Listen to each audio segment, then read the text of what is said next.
अस्सलामुअलैकुम दोस्तों, क्रिकेट की ताज़ा तरीन अपडेट हासिल करने के लिए मेरे चैनल को सब्सक्राइब कर लें।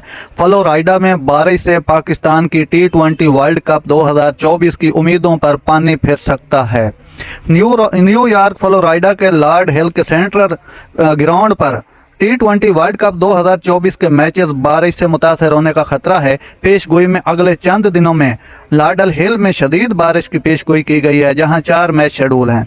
अगर बारिश जारी रहती है तो यह पाकिस्तान की उम्मीदों पर पानी फेर सकती है, खास तौर पर 14 जून को अमेरिका और आयरलैंड के होने वाले मुकाबले में, जहां बारिश का 91% इम्कान है।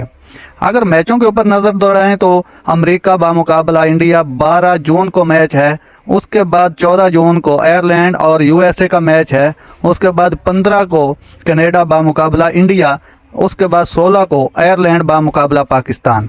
इन तमाम मैचेस में बारिश के खदशात हैं। अगर तमाम नताइज